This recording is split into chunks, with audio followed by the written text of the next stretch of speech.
Exquisite little paper stars can be used for decorations, jewelry, craft projects, and gift giving. They're very easy to make, and they're a fun way to recycle a bit of junk mail into something colorful and decorative.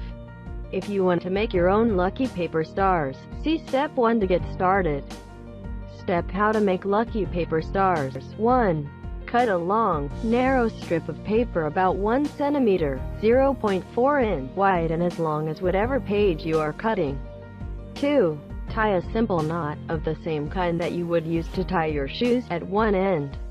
Then, cross the ends of the strips and pull one end through the loop that forms. If you want the color from a particular end of the strip, tie the knot at the other end. Don't twist the paper, just loop it. Gently tighten the knot. Then gently pull the knot without creasing or squeezing the strip of paper. When all the edges are in contact, press it down and crease.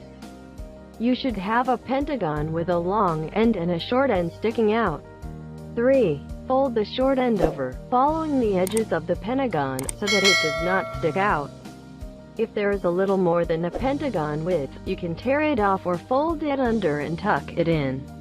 4. Wrap the long end around and around the pentagon, following the edges and the folds. The result should be a fatter pentagon. Fold so that the color you want faces out, if the two sides of the strip are different. 5. Tuck in the loose end. If there is a little too much, fold it over or tear it off before tucking it in. 6. Pinch each corner or push in the edges to puff the star up. 7. Use the stars for display. Make a whole bunch of these and display them in a jar or clear glass.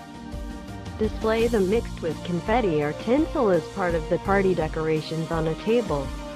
Work a needle and thread or string through opposite corners to string them together as a garland or necklace.